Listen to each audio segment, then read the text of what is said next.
ocurriendo, sobre todo en el norte del país. Estamos con Sandro Espinosa, experto en seguridad. Muchas gracias por estar con nosotros nuevamente. Muy buenas tardes, Eli. Buenas tardes a los televidentes también. Sandro, con preocupación y hasta con sorpresa, informamos que estos delincuentes, los cobradores de cupo, dan recibos. ¿Cómo funciona? ¿Qué está ocurriendo? Sí, lamentablemente, como te decía en programas anteriores, ya se está sociabilizando la delincuencia y el crimen en el país, ¿no? No existe una política de seguridad pública ni una política de seguridad nacional. Es lamentable, ¿no?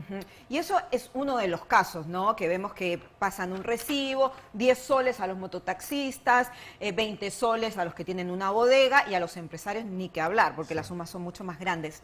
Pero vamos a recordar lo que pasó en el norte la semana pasada, 2 casos de sicariato terribles, unas imágenes donde estos criminales grabaron el momento exacto de este ataque de sangre que es brutal, pero lo más sorprendente es que la Policía Nacional, ambos casos ocurrieron, uno en Chiclayo, otro en Piura, captó un dato singular y Sandro tiene esa información porque ambas pistolas con las que ejecutaron estos crímenes que estamos viendo en imágenes tienen un logotipo, una pegatina que podría ser el rastro de una agrupación criminal internacional. Sandro, cuéntame. Sí, efectivamente, la Policía de Homicidios de Chiclayo, al mando del comandante Carlos Guevara, ha logrado percibir este detalle muy peculiar, ¿no? El arma es una Glock 25, calibre 380, que tiene este sticker de un fantasma, de un dibujo animado, tanto en el caso de Piura como en el caso de Chiclayo, lo que podría hacer presumir que el sicario podría ser el mismo, o el arma podría ser el mismo, o podría ser una característica o un logo de la organización criminal, ¿no? ¿Hablamos de una facción del Tren de Aragua, tal vez? Sí, podría ser una facción, pero lo que sí está corroborado es que son venezolanos. Como ya hemos dicho anteriormente, lamentablemente hay una gran inmigración de delincuentes extranjeros, venezolanos y ecuatorianos, tratando de dominar el territorio peruano.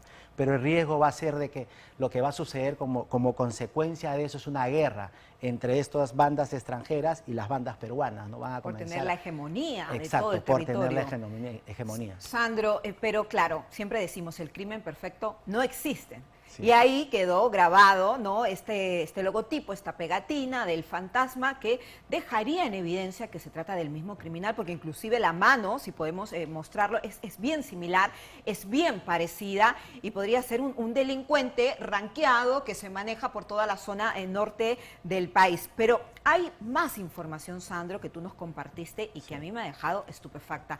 Se trata de que estos criminales extranjeros adulteran su identidad, es decir, tienen un nombre en su país y aquí llegan con otros papeles robando nombres de personas que no tienen antecedentes legales. Cuéntame cómo operan. Sí, efectivamente, como no existe una política de migraciones o de seguridad nacional, muchos extranjeros delincuentes ingresan prácticamente como NN. En este caso se ha podido verificar de que ha ingresado con un nombre de otro ciudadano venezolano que no tiene antecedentes. O sea, le robó la identidad. Le robó la identidad a otro ciudadano venezolano, ¿no? No existe política, o sea, debería haber ingresado y acá se tiene que verificar, ¿no? Realmente si le pertenece o no le pertenece el nombre. Cuéntame este caso en particular, por ejemplo. Una buena pesquisa de este caso a cargo de Homicidios de Chiclayo ha logrado determinar que este ciudadano pues se había identificado con un nombre falso. Su verdadero nombre era Luis Arturo Stapper Hurtado, ¿no? Que tenía antecedentes por homicidio, violencia y resistencia a la autoridad y tenencia ilegal de armas. O sea, un delincuente prontuariado. Ya tenía los antecedentes en su país, dijo con estos papeles no me van a dejar ingresar y como es tan fácil vulnerar a la autoridad, se creó una identidad falsa. Exacto, han ingresado con identidades falsas, tienen nombres falsos y hacen lo que quieren en el país, ¿no? Y lo particular es lo que dices tú, Sandro. ¿Quién confirma que efectivamente se trate de la persona que sale en los papeles o yo llego y digo me llamo Cindy Flores y nadie lo comprueba? Eso es lo grave. Pero en otros temas también me gustaría analizar contigo porque esta situación es un precedente de lo que está pasando. Y Ecuador no está ajeno a la realidad del Perú. De hecho, aquí hemos presentado muchos informes periodísticos sobre la ola de sicariato que vive aquella nación. Y el presidente Guillermo Lasso ha dicho públicamente los ciudadanos civiles pueden portar armas de fuego como defensa personal. ¿Qué opinas de esta política? ¿Se podría implementar aquí en el Perú? Una medida totalmente inequívoca, muy peligrosa, riesgosa para el país y para todos los ciudadanos. Y acá nace una pregunta, en tantos casos de sicariato y asaltos que vemos con armas de fuego. La pregunta sería, ¿existe tráfico de armas en el Perú? Yo le diría categóricamente que no. Lo que existe es una comercialización de compra y venta de armas de manera legal. El gran problema es que no existe el reglamento para el control y supervisión de esa arma que alguien compra de manera legal y obtiene una licencia. 12 años han pasado y por intereses de grandes empresas de seguridad que no quieren que existan otras empresas en su industria, no han hecho lobbies para que no se apruebe el reglamento. Y eso que ha permitido que una persona, de acuerdo a ley, que compre un arma obtenga su licencia. Pero no solo basta eso, tiene que haber un reglamento que indique para qué lo usas, dónde lo usas. Si lo transportas, tienes que comunicar a la policía indicando ruta, hora y lugar o polígono autorizado. Segundo, si lo dejas en tu casa, tienes que tener una armería y la policía o cualquier unidad especializada en cualquier hora del día puede verificar que el arma esté ahí, porque si no usted la puede vender o la puede alquilar. Entonces, ¿qué ha pasado con las armas que han logrado recuperar de un sicariato? Esas armas todas, después de hacer la pericia con reactivos para determinar qué número de serie tiene, se ha determinado que esa arma tenía licencia. El 99% de casos el arma tenía licencia, le pertenecía a alguien y le habían robado a alguien el arma. O simplemente ese alguien de repente simplemente declaró que se la robaron, pero él la compró legalmente, sacó su licencia y la introdujo al mundo criminal. Sandro, y mi percepción personal sobre el plan del presidente de Ecuador es como decir, las autoridades nos vemos superados ya, que los ciudadanos se cuiden como puedan, pero aquí en Perú eso sería muy preocupante. Si en países como Estados Unidos, donde es legal que cualquier ciudadano pueda portar un arma, ¿cuántos casos de ataques en contra de los niños en los colegios? El criterio también psicológico que tiene que tener una persona a la hora de portar un arma, no cualquiera puede. Ya imagínese que esto sucediese acá o en Ecuador, o sea, eso... No, en Ecuador ya es un hecho. Y es un hecho.